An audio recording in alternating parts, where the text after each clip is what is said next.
네, 하나님 말씀은 요한복음 6장 35절에서 40절까지 말씀 우리 함께 읽도록 하겠습니다. 35절입니다. 예수께서 이르시되 나는 생명의 떡이니 내게 오는 자는 결코 줄이지 아니할 터이요 나를 믿는 자는 영원히 목마르지 아니하리라. 그러나 내가 너희에게 이르기를 너희는 나를 보고도 믿지 아니하는도다 하였느니라. 아버지께서 내게 주시는 자는 다 내게로 올 것이요 내게 오는 자는 내가 결코 내쫓지 아니하리라. 내가 하늘에서 내려온 것은 내 뜻을 행하려 함이 아니요 나를 보내신 이의 뜻을 행하려 함이니라. 나를 보내신 이의 뜻은 내게 주신 자 중에 내가 하나도 잃어버리지 아니하고 마지막 날에 다시 살리는 이것이니라. 내 아버지의 뜻은 아들을 보고 믿는 자마다 영생을 얻는 이것이니 마지막 날에 내가 이를 다시 살리리라 하시니라. 아멘. 자리 앉겠습니다.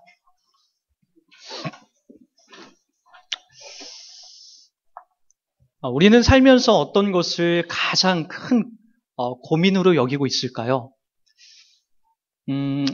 아마도 여러분 내면 속에, 우리의 내면 속에는 이 죽음이라는 것 앞에 우리는 가장 큰 두려움을 느끼게 됩니다. 물론 현실적으로 죽음보다 더 큰 고통이 있는 사람은 차라리 죽는 게 낫다라고 여기지만 우리는 죽음 너머의 그 미지의 세계, 과연 그곳이 어떤 세계일까?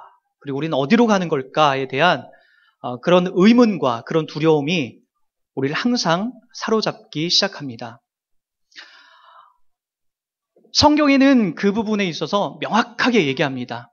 다른 종교는 좋게 착하게 살면 또 윤회에서 개로도 태어나고 개미로도 태어나고 또 착한 많은 업을 쌓게 되면 사람으로 다시 태어난다라고 이야기하지만 여러분 이러한 것들은 그 내용을 파고들면은 그들도 믿지 않는다라고 이 불교를 전하는 윤회를 전하는 사람들로부터 들었던 적이 있습니다.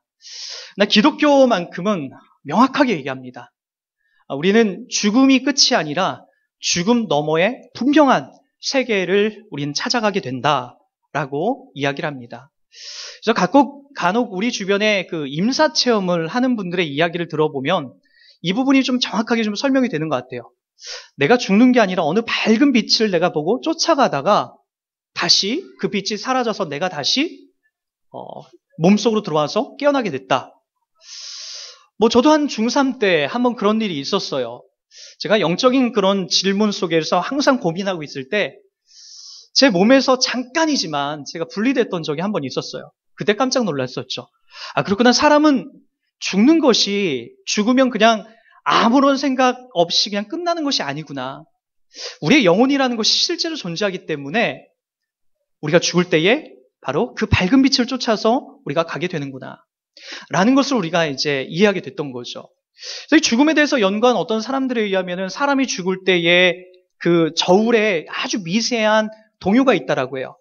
약 한 23g 정도가 사람이 딱 죽을 때에 그 저울추가 요동을 친다고 하더라고요. 그래서 사람이 죽을 때 진짜 영혼의 무게가 23g이다 라고 그렇게 말하는 분들도 있어요. 그것이 실제인지 아닌지는 모르지만 우리는 죽으면 끝이 아닙니다.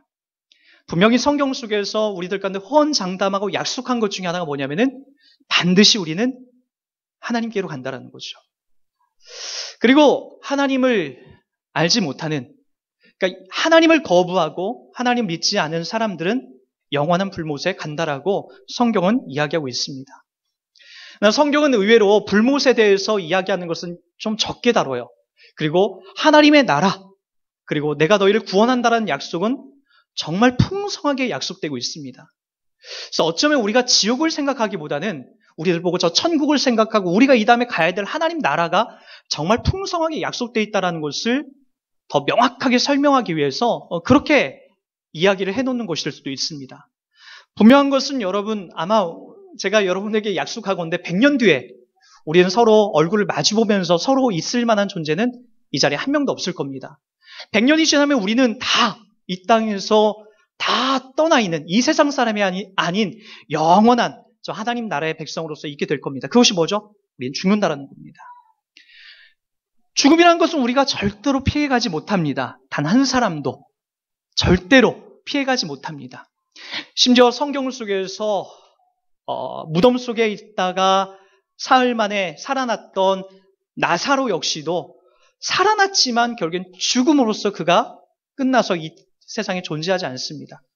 이 세상에서 부귀영화를 누렸던 솔로몬도 여러분 이 세상에 지금도 존재하지 않습니다. 죽었다 살아난 사람조차도 영원한 죽음, 영원한 안식 너머에 하나님이 계신 그곳으로 우리는 가게 되는 거죠. 그래서 여러분 우리는 이 죽음이라는 것을 당연히 받아들여야 될 숙명적인 자리이고 그 자리, 그것 앞에 우리가 늘 고민하고 살아야 되는 분명한 이유가 있다는 겁니다. 여러분 꼭 기억하십시오. 예수만이 이 부분에 있어서 호언장담하고 책임져 준다라고 했지 그 누구도 이 죽음 앞에서 자신 있게 얘기한 사람은 단 한 사람도 없습니다. 이 부분에 있어서 우리가 분명히 예수가 우리들 가운데 찾아오셔서 하신 역할이 무엇인지를 확인하고 나가는 것이 너무나 중요하고 여러분 그 부분이 성경에서 가장 많이 강조하고 있는 내용이라는 것을 우리가 찾아놨으면 좋겠습니다. 우리는 계속해서 오병이어와 연관되어 있는 이 본문의 연속성의 이야기를 지금 듣고 있습니다. 맞죠? 오병이어에 대한 이야기. 네, 여러분 이 본문에 있어서 우리가 명확하게 봐야 될 것은 오병이어의 사건이 단순히 물고기 2마리 떡 5개로 풍성하게 먹인 그 이야기가 단순히 우리를 이 땅에서 배불려주고 이 땅에서 우리가 부자가 되고 이 땅에서 우리가 덩덩거리면서 자신 있게 살라고 하나님 주신 내용이 아니라는 거죠. 그것은 뭐죠? 물고기 2마리와 떡 5개로 5,000명을 먹이고 12바구니를 거뒀다라고 하는 의미는 하나님께서 이 땅에 내려오신 생명의 떡으로서 우리를 영원히 배고프지도 목마르지도 않게 하겠다라는 의미를 그 안에 내포하고 있는 것이고 예수께서 지금 그 부분을 설명하는 거예요. 그래서 여러분들이 예수를 어떤 분으로 이해하는지 여러분들이 예수를 동원해서 나의 목적과 나의 배를 채우기 위해서 그분을 의지하고 있는지 아니면 내가 그분을 나의 영원한 구세주, 내가 죽음 이후에 나를 살려내실 영원한 구세주로 내가 여기고 있는지 여러분 어느 자리에 서 있는지를 항상 여러분 스스로 점검하시고 여러분 내가 어느 것을 찾고 있는 자인지 확인해 나가셔야 됩니다. 35절에 보니까 우리가 읽었던 부분에 이렇게 말합니다. 한번 다 같이 읽어볼까요? 예수께서 이르시되 나는 생명의 떡이니 내게 오는 자는 결코 줄이지 아니할 터이요 나를 믿는 자는 영원히 목마르지 아니하리라. 여러분 오늘 예수님께서 오병이의 떡을 먹고 배고파서 예수님을 찾아왔던 사람들에게 했던 말이에요. 나를 먹어라. 나를 먹으면 어떻게 된다? 너희들 영원히 줄이지 아니할 것이고 나를 믿는 자는 영원히 목마르지 아니할 것이다. 이 얘기를 하는 거예요. 영원히 결코 줄이지 않고 영원히 목마르지 아니한다는 의미가 뭘까요? 우리가 예수님을 매일 또 먹어야 되는 건가요? 매일같이 그냥 우리가 아침밥, 점심밥, 저녁밥을 먹듯이 예수님도 막 그렇게 먹어야 우리가 배부른 걸까요? 그것은 우리가 성경 말씀을 우리가 듣고 매일같이 교회에 와서 살라고 하는 내용일까요? 그런 의미가 아니에요. 여러분, 예수님을 먹는다라는 것은 그분을 믿는다라는 거예요. 그분이 내게 찾아오셔서 그분이 내게 어떤 일을 하고 계신가를 우리가 믿는다라고 하는 거고 그것을 예수님은 먹는다. 그리고 그분을 마신다라고 얘기하는 거예요. 그것은 우리가 또다시 먹을 이유가 없습니다. 그분을 한번 먹게 되면, 그분을 한번 믿게 되면 우리가 또 다른 곳에 가서 이번에 우리가 예수교 대한 성결교회 왔으니까 다음번에는 대한예수교 장로교회 가서 우리가 또 먹자. 그런 의미가 아니에요. 한번 그분을 믿고 먹게 되면 그분은 우리 속에서 영원히 역사하는 거예요. 영원히 우리가 배고프지도 영원히 우리가 굶주리지도 영원히 목마르지도 않은 거예요.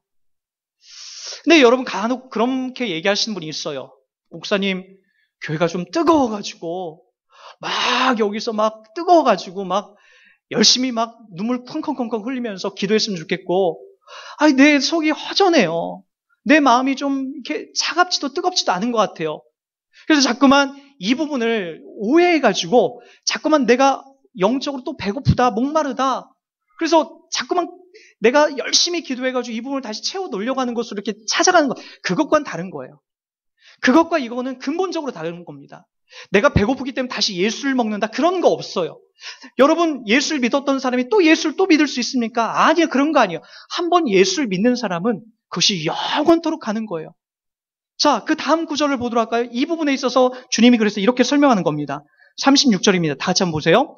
그러나 내가 너희에게 이르기를 너희는 나를 보고도 믿지 아니하노다 하였느니라. 이 부분이 명확하게 얘기하는 거예요. 하나님에 대해서 먹어보지 못한 사람은, 그분을 맛보거나 믿어보지 못한 사람은 전혀 모르는 겁니다. 예수님이 이 땅에 오셨을 때 맨 처음에 하셨던 게 뭐죠? 요한복음에서 이렇게 얘기하는 거예요. 나는 하나님께서 보내신 빛이다. 요한이 빛에 대해서 증거해요. 빛에 대해서 설명한다라고요. 근데 여러분, 빛은 설명하는 게 아니에요. 빛이라는 걸 어떻게 설명합니까? 여러분, 빛을 한 번도 보지 못한 사람이 빛을 설명하면 그것을 이해합니까? 어떻게 하는 거예요? 빛은 뭐 하얀색이고, 빛은 번쩍거리고, 빛을 봐야만이 그것이 이해가는 거예요. 여러분, 마찬가지예요. 눈 감은 소경은 여러분, 눈을 떠야 이 세상을 볼 수 있게 되는 거지, 눈 감은 채로는 이 세상이 어떤 것이 존재하는지 아무리 설명해도 모르는 거예요. 빛이 와야만 이것이 보여지게 되고 가능한 거라는 거죠. 예수를 믿는다는 것은 그런 거예요. 내가 못 보던 세상을 이제 보기 시작하는 거죠. 하나님에 대해서 인식하게 되고, 그리고 천국과 지옥을 내가 이해하게 되고, 어느 날 나도 모르게 교회를 가게 되고, 자꾸만 그런 마음이 생기기 시작하는 거죠. 그게 바로 뭐냐면은 내가 예수를 믿는다라는 의미로 나오는 것이고, 그것이 바로 눈 감은 소경이 빛을 본다라고 하는 것으로 내가 세상을 본다라는 의미로 주님이 설명해 주고 있다라는 거죠.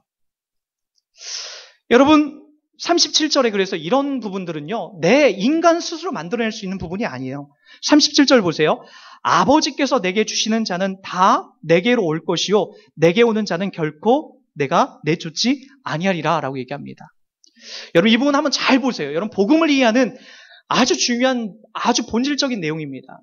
그러니까 우리는 자꾸만 나의 열심이 없기 때문에 하나님을 못 믿는다라고 얘기해요. 여러분, 여러분들의 열심이 아니에요. 여러분들이 믿고 싶어서 믿을 수 있는 게 하나님이 아니라고요. 하나님이 여러분 가운데 찾아오셔서 눈을 뜨게 하셔야 여러분이 믿을 수 있게 되는 거죠.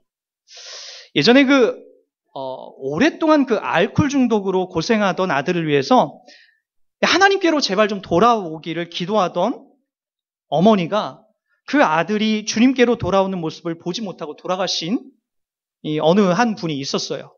그분이 이제 어머니는 돌아가셨고 그 아들이 있었어요.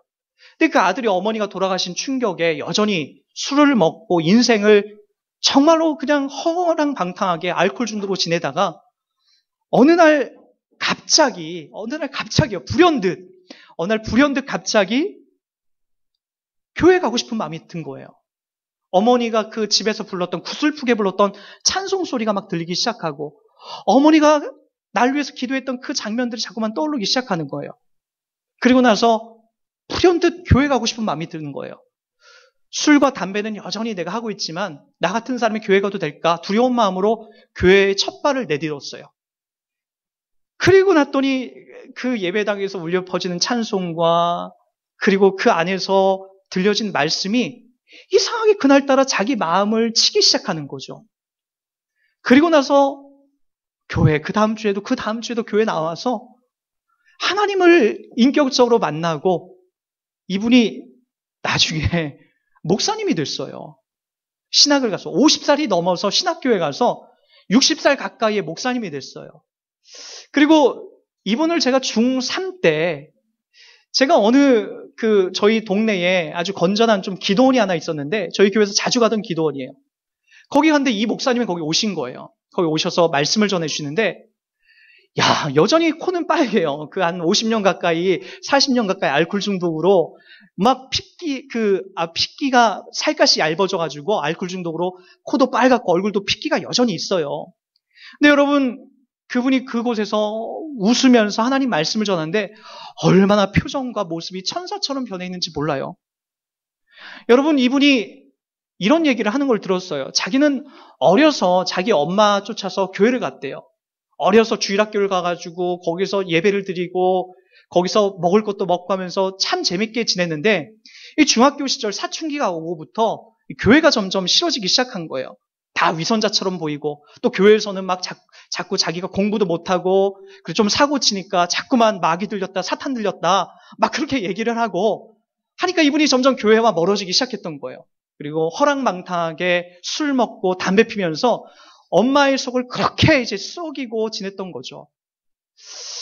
근데 저는 이제 이 지점이 신기한 거예요. 결국에는 어머니가 돌아가시고 나서 50살 넘어서 하나님께로 나왔다라는 거예요. 하나님께로. 그가 알코올 중독의 절망 속에서 인생을 이렇게 마무리해도 되는데 하나님께로 나왔다라는 거죠. 근데 한번 상상해 보세요. 생각해 보세요. 알코올 중독자가 술, 담배 좋아하는 사람이 세상에서 50년 가까이 그렇게 찌들었던 사람이 여러분 자기의 의지로 교회에 이렇게 와서 말씀을 듣고 그리고 하나님을 인식하고 하나님의 사랑을 느끼고 술, 담배를 끊고 목사가 될 수 있냐는 거예요. 저도 제가 신기해요. 저도 제가 목사가 돼 있다라는 거 지금도 제 친구들은 안 믿어요. 워낙 악하게 지냈기 때문에. 목사가 돼 있어요, 목사가. 이게 저의 힘으로, 저의 능력으로 이게 될 수 있냐는 거예요. 여러분 오늘 말씀해 보니까 이렇게 얘기하세요. 37절에 다 같이 보세요. 다 같이 여러분 눈으로 한번 보세요. 시작. 아버지께서 내게 주시는 자는 다 내게로 올 것이요 내게 오는 자는 내가 결코 내쫓지 아니하리라. 39절도 한번 보세요. 39절. 나를 보내시니의 뜻은 내게 주시는 자 중에 내가 하나도 잃어버리지 아니하고 마지막 날에 다시 살리는 이것이다. 간혹 우리가 크게 착각하는 게 있어요.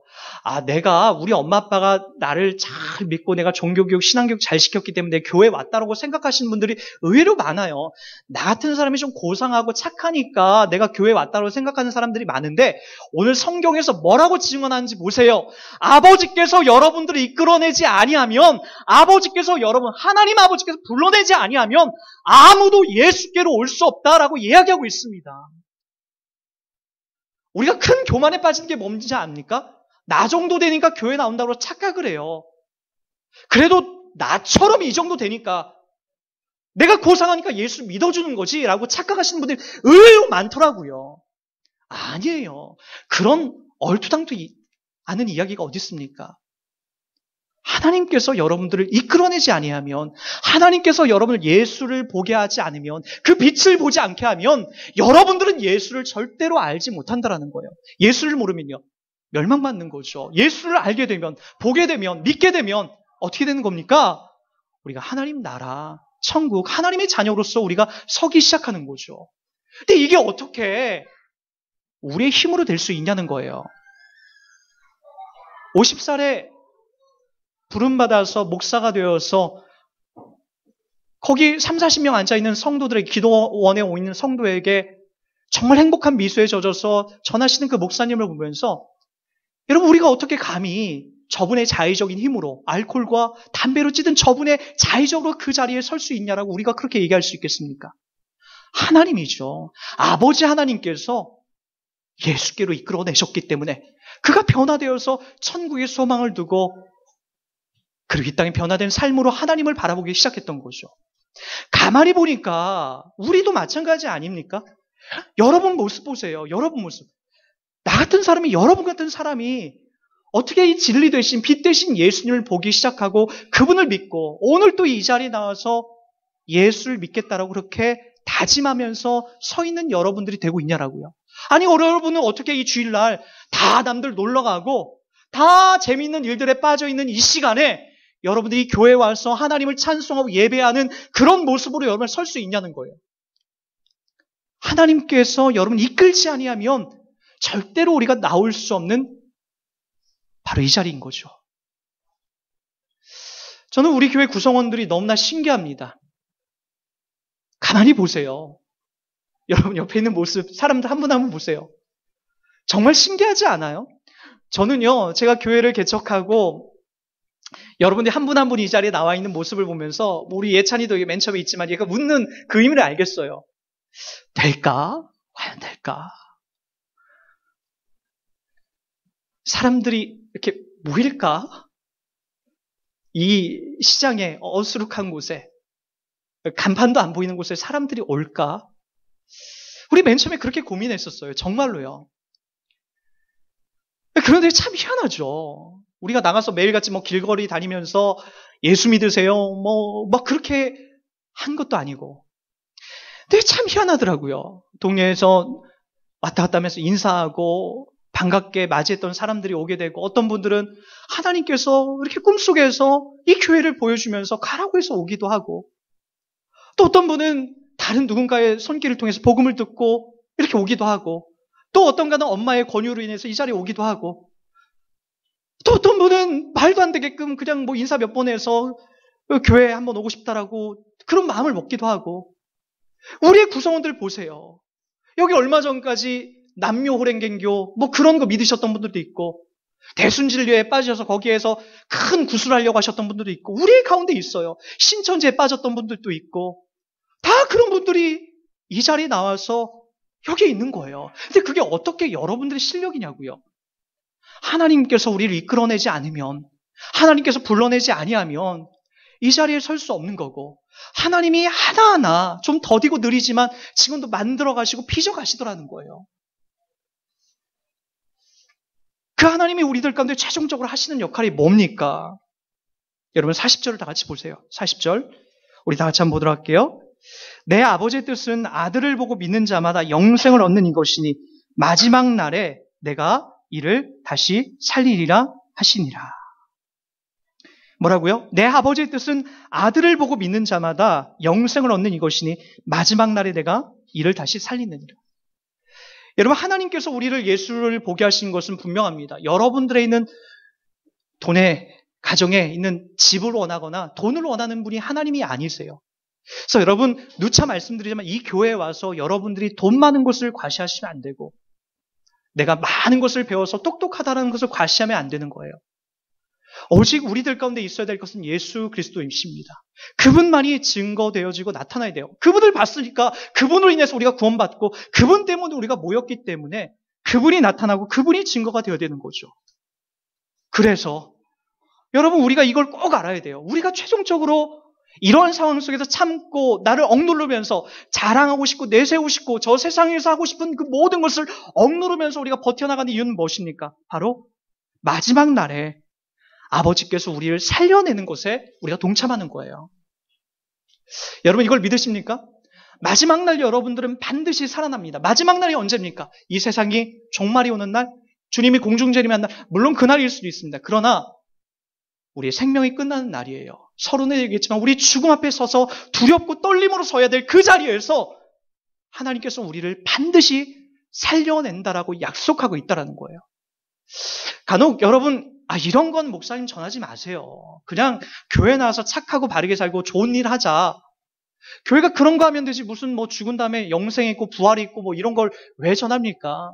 그냥 우리 가끔가다 헌금 많이 하라고 해서 헌금도 하고, 그리고 이웃에 누구 가난한 사람 도와주고.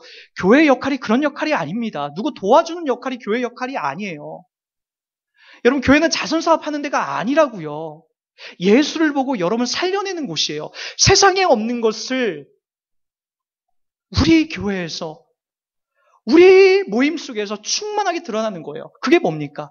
우린 죽지만 예수, 빛을 봄으로써 우리가 살아난다. 그분 안에서 살려내도록 하나님께서 우리를 그분에게 이끌어 주셨다 라고 하는 것을 우리가 믿어 나가는 거죠. 여러분, 이 부활에 대한 소망, 하나님이 우리를 살려낸다는 이 소망에 우리가 참여하고 있는 사람들의 모습들을 보면은 정말 얼굴이 천사 같은 삶으로 살아갑니다. 가난해도요. 예전에 자식을 우연히 교회를 보내다가 교통사고로 자식을 죽게 됐던 그런 부모를 이렇게 한번 만난 적이 있어요. 여러분, 자식이 10명 있다라고 해서 한 자식이 죽으면 가슴이 안 아픈 게 아니에요. 9명 있으니까 괜찮아요. 자식은 먹는 게 아니에요. 아무리 10명, 20명 있다 하더라도 그 한 명이 소중한 겁니다. 근데 이분에게는 자식이 외동 아들이었어요. 5학년짜리. 근데 군대에 제대하고 트럭을 몰다가, 이 트럭을 몰던 밤까지 술을 먹고 트럭을 몰다가 그냥 횡단보도 건너던 그 아이, 교회 가던 그 아이를 그만 치고 말았어요. 현장에서 죽었죠. 우리 같았으면 어떻게 될까요? 우리 같았으면, 부활의 소망이 없는 사람이라면 어떻게 됐을까요? 물어뜯죠. 그거 가만히 냅둡니까? 내 자식 하나밖에 없는 그 자식이 죽었는데 물어뜯을 수밖에 없는 거죠. 그래서 저는 가끔가다 그게 이해가 가요. 세월호 사건을 통해서 자식을 잃은 그 부모님들의 마음, 그래서 결국에는 본인들도 자식이 죽었기 때문에 가끔 자살하는 심정. 우리 그거 욕하지 말자라고. 자살은 물론 나쁜 거예요. 근데 자식을 잃어놓고 내 입에 밥숟가락이 넘어가는 부모는 없어요. 죽고 싶죠. 그래서 죽는 거예요. 그 깊은 마음 헤아리지 못하면 그런 거에 대해서 쉽게 우리가 욕하면 안 됩니다. 그런데 여러분, 우리는 부활에 대한 소망을 갖고 있는 사람들이잖아요. 부활. 죽으면 살아난다. 다시 만난다. 성경에서 약속한 예수님이 호언장담한 하나님의 명예를 걸고 우리들 가운데 얘기한 예수를 바라보고 예수를 우리가 주목하면 반드시 우리가 살아난다라고 약속한 우리도 그걸 믿고 있는 사람은 여러분 그 아들 죽었지만 결국 그 사람 찾아가서 교도소에 가 있는 그 사람 찾아가서 탄원서를 써주고 그리고 그 사람에게 복음을 전하고 그 사람도 예수 믿을 수 있도록 도와주는 말 같지도 않은 이야기가 일어나더라는 거예요. 부활을 믿고 있는 우리들도 마찬가지죠. 또다시 볼 수 없다라고 하면은 우리도 미치고 환장을 노르지만 다시 볼 수 있기 때문에 용서하고 이해하고 참고 버텨나가는 일들이 우리들 가운데 있어야 하는 것 아닙니까? 예수님께서 말씀하셨어요. 내 아버지의 뜻은 아들을 보고 믿는 자마다 영생을 얻는 이것이니 마지막 날에 내가 이를 다시 살리리라. 반드시 살리리라. 이러한 부활의 소망을 늘 우리들 가운데 갖게 하신 분이 바로 하나님이십니다. 그리고 그 하나님은 자기가 구원하고 선택한 사람을 절대로 놓치지 않습니다. 간혹 우리는 우리 자식들이 집 나갔을 때, 속썩이고 집 나갔을 때, 아니 여러분들이 집 나갔을 때 우리가 고생하다가 다시 집으로 돌아올 수밖에 없다는 것을 우리는 압니다.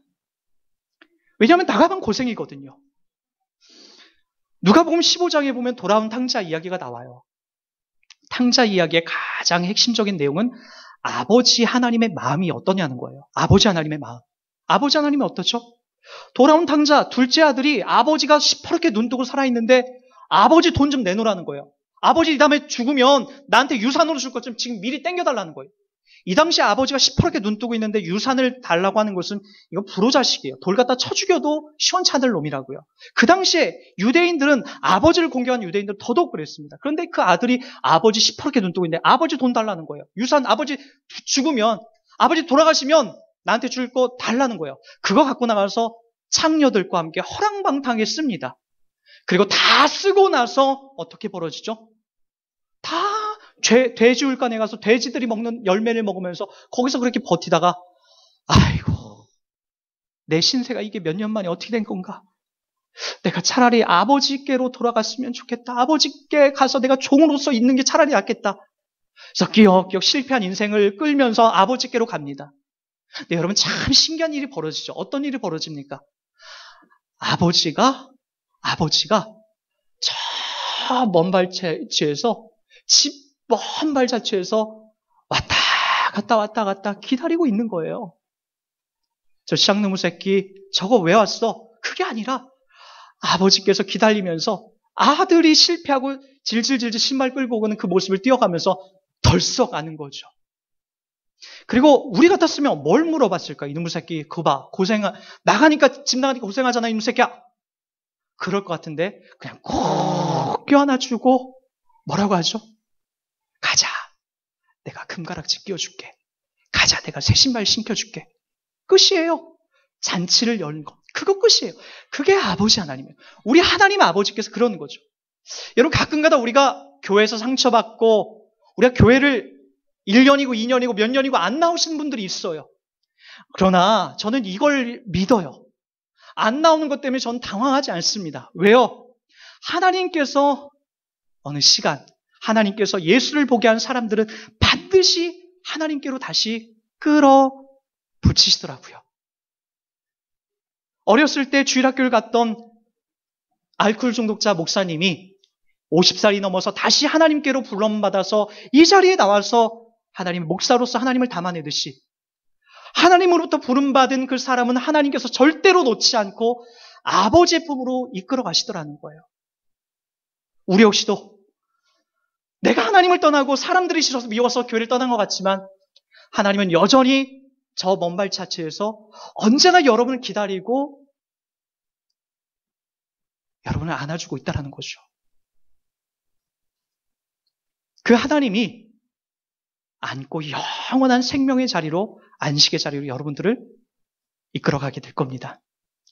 그러기에 이 부활의 소망을 넉넉하게 담으시고 이 땅을 여러분 우리가 좀 더 다급하게 급작스럽게 살지 마시고 부활의 소망을 갖고 나를 살리신다는 소망을 갖고 있는 사람들처럼 넓게 크게 여유 있게 그렇게 우리가 살아가는 우리의 복된 인생 되길 주님의 이름으로 축원합니다.